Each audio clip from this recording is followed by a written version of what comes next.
The most dangerous thing about saving money is that it feels responsible. Every month, you spend less than you earn. You move the difference into a bank account. The number rises, and with it comes a quiet sense of control. You believe you are moving forward. But what if you are only standing still more safely? Because money sitting in an account is not the same as wealth. Inflation can weaken its purchasing power. Taxes can reduce its return. And while you protect every dollar from visible loss, you may be exposing it to something far more expensive. Lost time, missed opportunities, and years without ownership. That does not mean saving is foolish. Cash can protect you from emergencies, prevent desperate decisions, and give you the freedom to wait. But protection is only one job of money. When every dollar is assigned to safety, none is assigned to growth. That is where disciplined savers become trapped. They confuse having money with controlling value.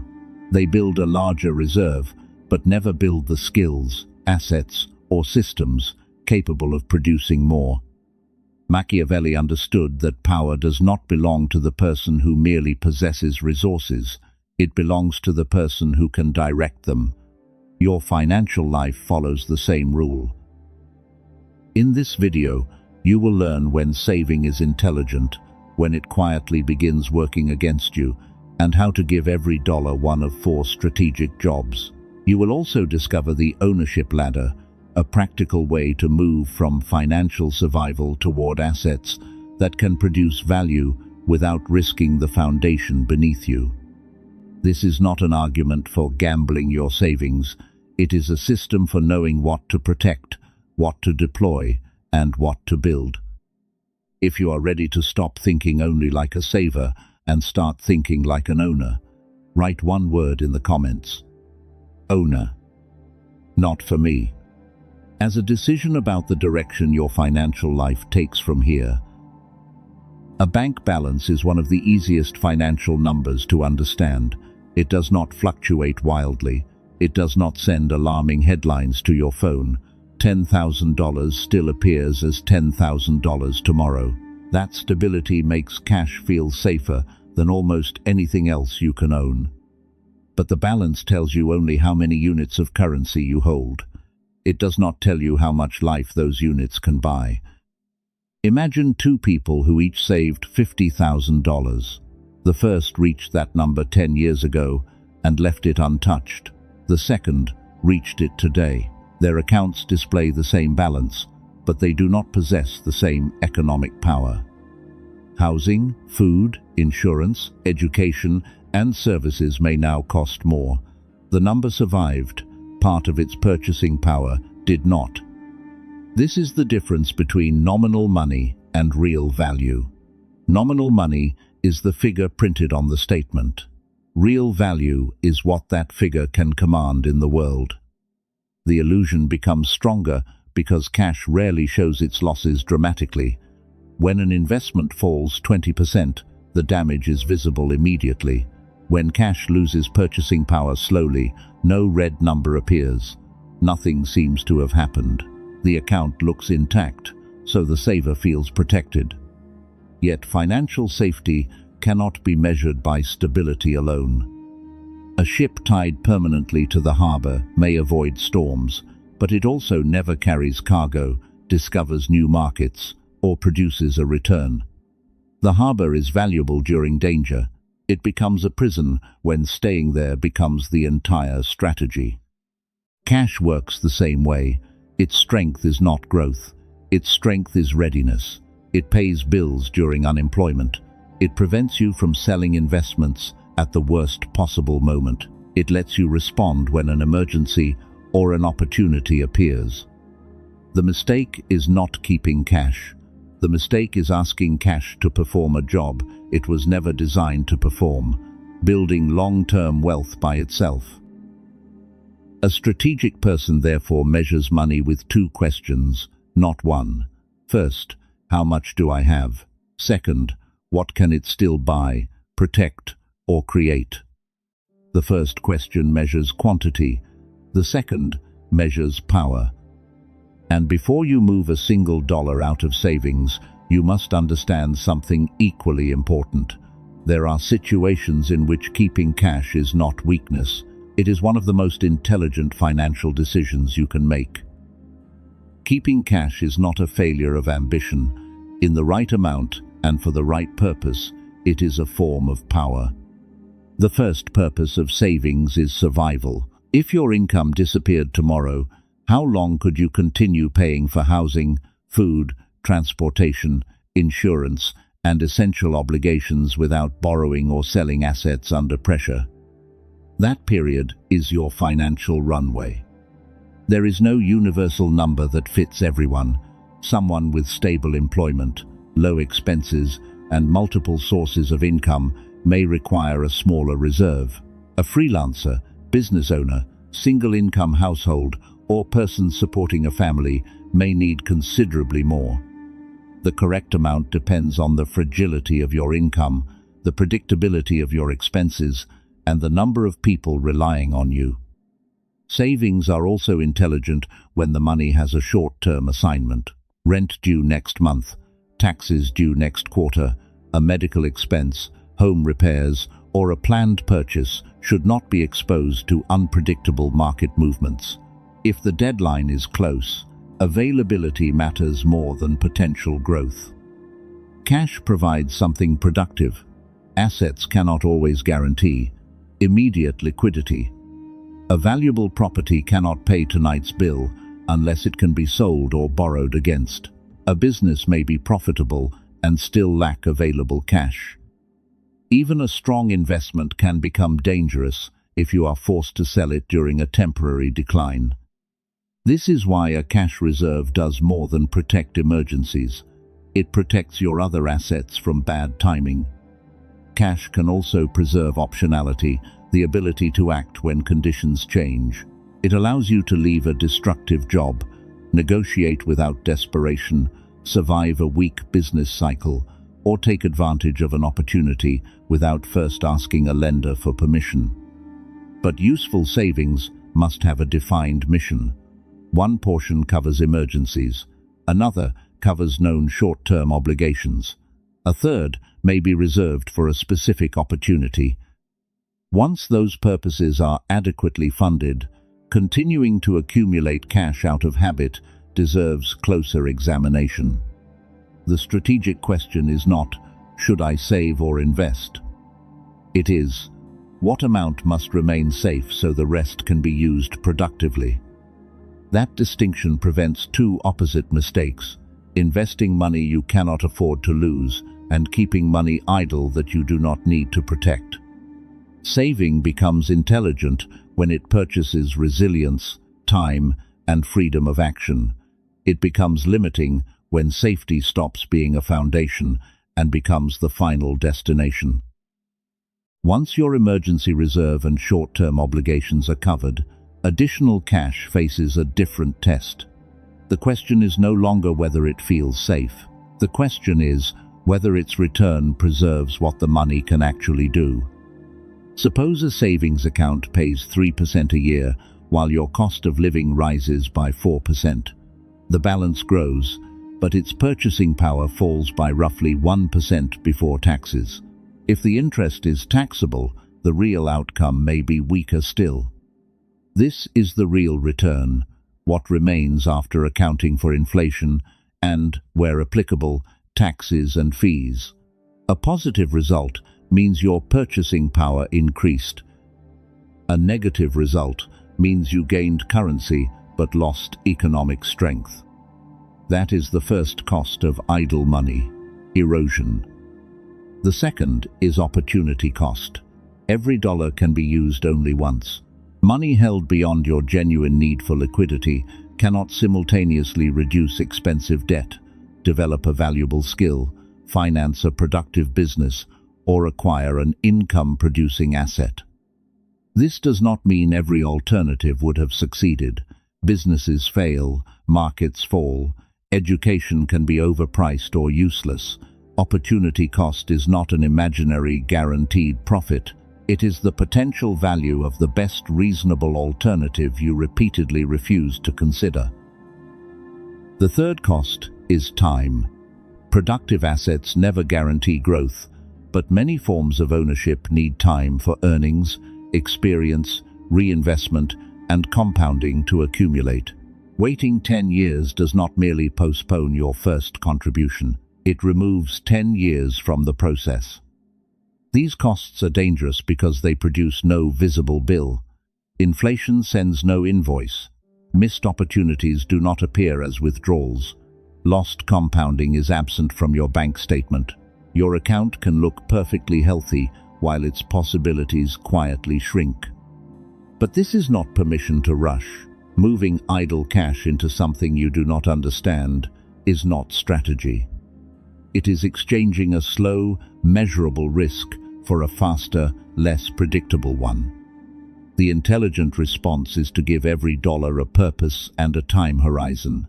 Money required soon should prioritize liquidity and stability. Money not needed for many years can be considered for productive use, according to your knowledge, goals, and ability to absorb losses. Cash is not the enemy. Money without a mission is. When cash is kept indefinitely because making a decision feels frightening, safety becomes expensive. You may never see the loss on a statement, but you will eventually see it in the skills you did not build, the assets you never acquired, and the years that cannot be recovered. If holding excessive cash can weaken long-term wealth, why do intelligent people continue doing it? Because saving is not only financial, it is emotional. Loss aversion describes our tendency to feel the pain of losing more intensely than the pleasure of gaining an equal amount. A visible loss can feel like failure, carelessness, or even a threat to survival. Avoiding that feeling becomes more important than pursuing a better outcome. Cash appears to remove the danger. Its price does not visibly fall each day. It provides a stable number and a comforting story. The larger the balance, the safer you are. For someone raised around debt, unemployment, or financial conflict, savings can represent more than money. They may represent independence, dignity, and protection from returning to chaos. That fear deserves respect, but it should not be allowed to design an entire financial life. Imagine someone who spends 15 years building a large cash reserve. Several times, he considers developing a higher income skill, starting a modest business, or buying a carefully researched asset. Each time, he decides to wait until conditions feel certain. Certainty never arrives. There is always a recession, an expensive market, a frightening headline, or another expert predicting disaster. His savings grow, but so does the distance between preparation and action. Eventually, caution is no longer protecting him from a bad decision. It is preventing him from making any decision. This is the saver's psychological trap. Visible losses feel more dangerous than invisible ones. An investment decline appears immediately, but no statement shows the income you never earned, the skill you never developed, or the ownership you postponed. Inaction feels harmless because its costs remain hidden until enough time passes for them to become permanent.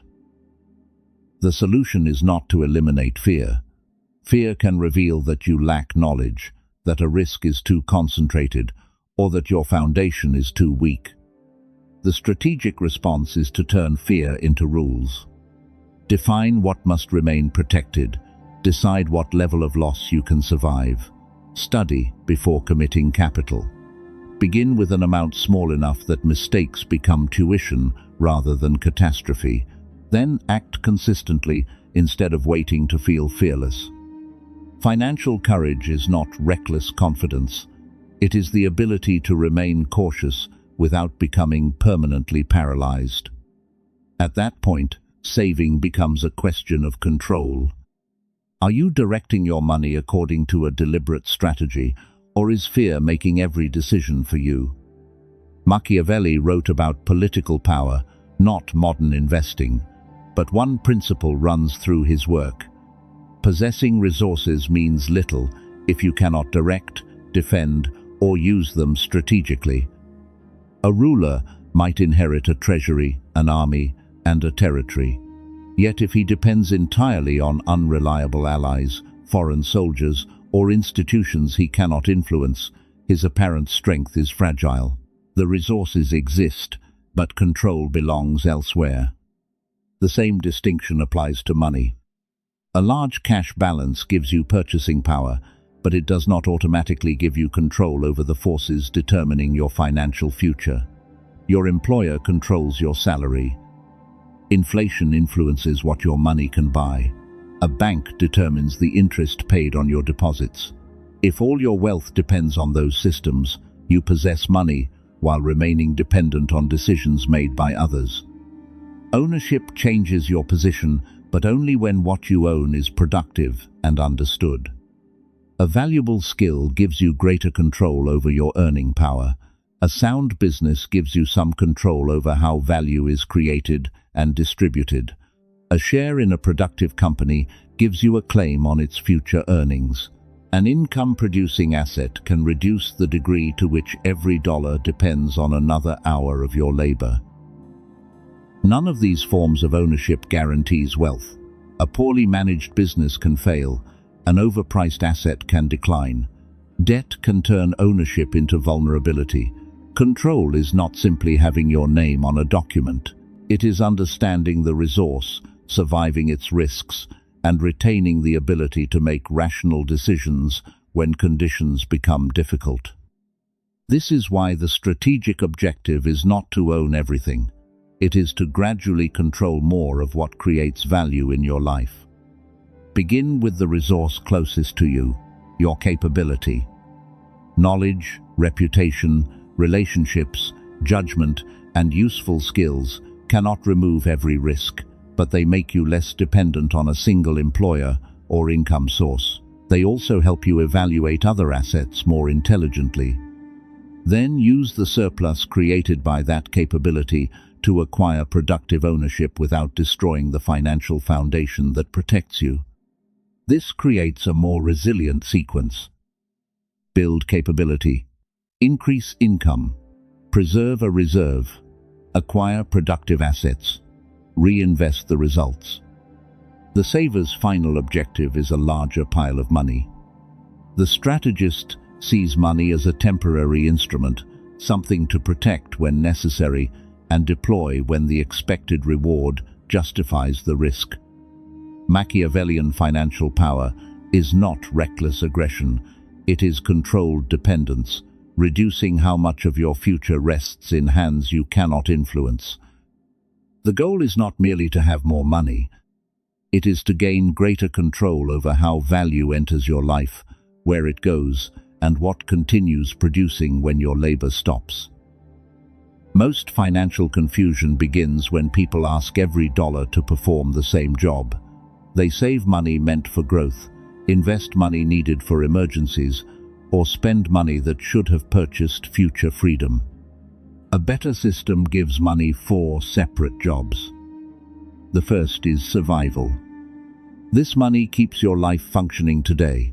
It pays for housing, food, transportation, insurance, minimum debt obligations, and essential care. Survival money must be accessible and predictable because its purpose is not to earn a return.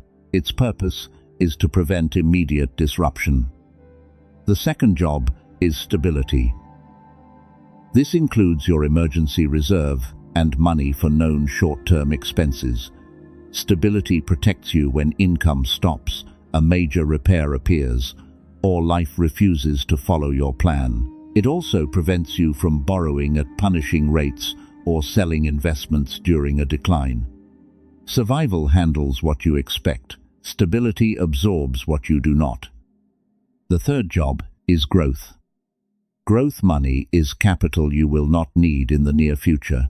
It can be used to develop a valuable skill, reduce high-cost debt, build a business, or acquire diversified productive assets you understand. Unlike survival and stability money, it must be given enough time to tolerate uncertainty. Growth does not mean chasing the highest possible return, A return is useless if the risk forces you out before the value has time to develop. The objective is a process you can understand, fund consistently, and continue through difficult conditions. The fourth job is freedom. Freedom money is not defined by a particular account. It is the income and productive capacity accumulated by the first three stages.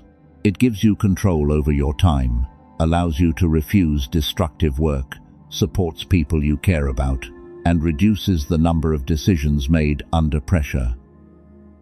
Freedom is not necessarily permanent retirement. It begins when your choices are no longer dictated entirely by the next paycheck. These four jobs should not compete. They should operate in sequence. Survival comes first because unpaid necessities create instability. Stability comes next because one emergency can destroy years of progress. Growth follows because protected capital can remain invested long enough to work. Freedom emerges when productive ownership gradually covers more of your life. Look at your money and ask, which job is each portion performing? If you cannot answer, your money may be idle, exposed, or assigned to the wrong purpose. This framework does not prescribe a universal percentage. Income, responsibilities, debt, location, and risk capacity are different for everyone. The principle is more important than the exact allocation. Protect what must not be lost. Prepare for what may go wrong. Deploy what can remain untouched. Build enough productive capacity to purchase choice. Money becomes powerful not when you collect it blindly, but when every dollar knows what it is there to accomplish. Once your money has defined jobs, the next question is how to move from protection to ownership without destroying the foundation beneath you. Think of ownership as a ladder, not a leap. The first step is self-ownership.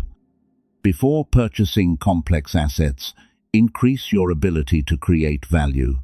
Develop a skill that solves a problem people already pay to solve.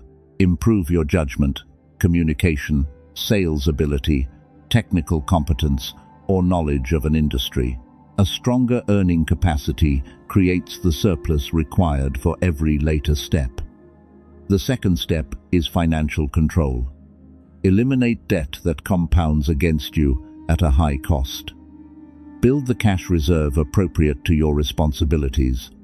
Understand where your money goes each month. You cannot direct capital strategically if emergencies, expensive debt, or uncontrolled spending constantly reclaim it. The third step is simple productive ownership. Begin with assets you can explain clearly, how they create value, what could make them fail, what fees they charge, and how long you may need to hold them. For many people, diversified ownership in productive businesses may be more realistic than selecting individual winners. For others, a small business or useful digital asset may fit their knowledge better. The correct asset is not the one generating the most excitement. It is the one you understand well enough to own during difficult periods. The fourth step is scalable ownership. At this level, your skills, systems, business interests, or investments begin producing value beyond each hour of direct labor. Profits are not consumed automatically. Part of them is reinvested to acquire more productive capacity. The final step is strategic independence. Your assets do not need to pay for a luxurious life. The first meaningful victory may simply be covering one recurring expense without your labor, then another. Each expense covered by productive ownership reduces your dependence on the next paycheck and increases your freedom to choose. You do not climb this ladder by taking the largest possible risk. You climb by preventing one mistake from knocking you back to the ground. Do not invest your emergency reserve. Do not use debt you cannot survive. Do not buy what you cannot explain. Do not mistake a rising price for a productive asset, and do not increase complexity before mastering the previous level. The first investment may be small, The first skill may produce little income. The first asset may cover only a minor bill. That is not failure. Ownership begins quietly. The objective is direction. Convert capability into surplus, surplus into productive ownership, and ownership into greater control over your time. Understanding the system changes nothing unless you apply it. So begin with 4 decisions. First, calculate your survival number. List 1 month of essential expenses: housing, food, transportation, insurance, minimum debt payments, and necessary care. Remove everything optional. This number shows the minimum cost of keeping your life functional. Second, define your stability target. Multiply that survival number by the amount of time appropriate to your circumstances. Stable employment and multiple income sources may justify a smaller reserve. Irregular income, dependence, health concerns, or business ownership may require more. Keep this money liquid, accessible, and separate from long-term investments. Third, identify your unassigned cash. Subtract your emergency reserve and known short-term obligations from your available savings. What remains is not automatically investment capital. First, ask whether high-cost debt should be reduced or whether a skill could increase your earning power more effectively. Then give every remaining dollar a written purpose. If you cannot explain why the money is being held, it has no mission. Fourth, automate one ownership move. Choose an amount you can direct consistently without threatening survival or stability. It may be small. Use it to build a valuable skill, reduce expensive debt, or acquire a simple productive asset you understand. Automate the process when possible, so action does not depend on motivation. Review the system every 3 months or after a major life change. Income changes, responsibilities grow, risks shift. Your allocation should adjust with them. Before deploying money, apply 4 tests. Do I understand how this creates value? What could cause a permanent loss? How long can I leave this money untouched? Can my financial foundation survive if I am wrong? If any answer is unclear, pause and learn more. Your first objective is not maximum return. It is building a process you can repeat without being destroyed by one mistake. Protect the base, deploy the surplus, build ownership, review, repeat. That is how saving stops being a destination and becomes part of a strategy. Saving money was never the enemy. It can keep a crisis from becoming a catastrophe. It can give you time, bargaining power, and the freedom to avoid desperate decisions. But a shelter is not a destination. If you spend your entire financial life protecting money without ever directing it, safety eventually becomes another form of dependence. The number in your account measures currency. It does not measure your skills, productive assets, earning power, or control over your time. Real financial strength comes from knowing the difference between money that must remain safe and money that must be given a productive mission. Protect survival, build stability, fund growth, let ownership gradually purchase freedom. You do not need to gamble your savings or predict the next winning asset. You need a system strong enough to survive mistakes and consistent enough to compound intelligent decisions. The transformation begins quietly. One skill, one deliberate allocation, one productive asset, one expense no longer dependent entirely on your labor. Do not stop saving. Stop believing that saving is the finish line. Money becomes powerful only when you know what to protect, what to deploy, and what kind of life you are using it to build. If you are ready to give your money a purpose beyond simply sitting still, leave one word in the comments. Owner. Let it mark the moment you stopped measuring progress only by how much cash you could store and started measuring how much value you could build and control. Then subscribe. Every video here is designed to help you think more strategically about money, power, ownership, and the decisions shaping your future.